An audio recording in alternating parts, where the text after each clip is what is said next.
Washington, President Donald Trump has signed two separate bills backing pro-democracy demonstrators in Hong Kong, despite a trade deal in the balance and threats from Beijing.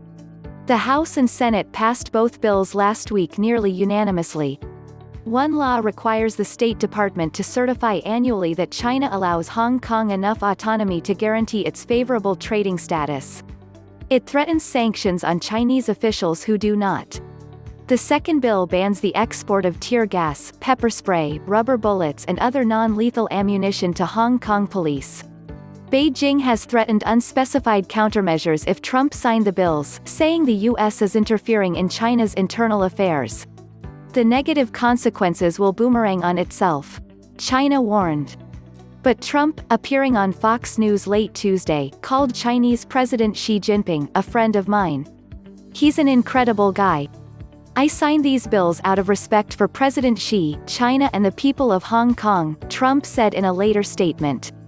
They are being enacted in the hope that leaders and representatives of China and Hong Kong will be able to amicably settle their differences, leading to long-term peace and prosperity for all. Trump had twice called the large street protests in Hong Kong riots, a word the protesters say plays into the hands of Chinese authorities. But Trump took credit for thwarting Beijing's threat to send in 1 million soldiers to put down the marches by saying such a move would have a tremendous negative impact on trade talks. Protests erupted in Hong Kong in June over the local government's plans to allow some criminal suspects to be extradited to the Chinese mainland.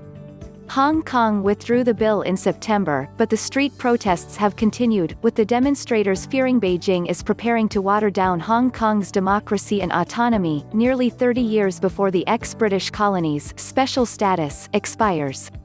Some of the protests have turned violent, with marchers throwing gasoline bombs at police, who have responded with live gunfire.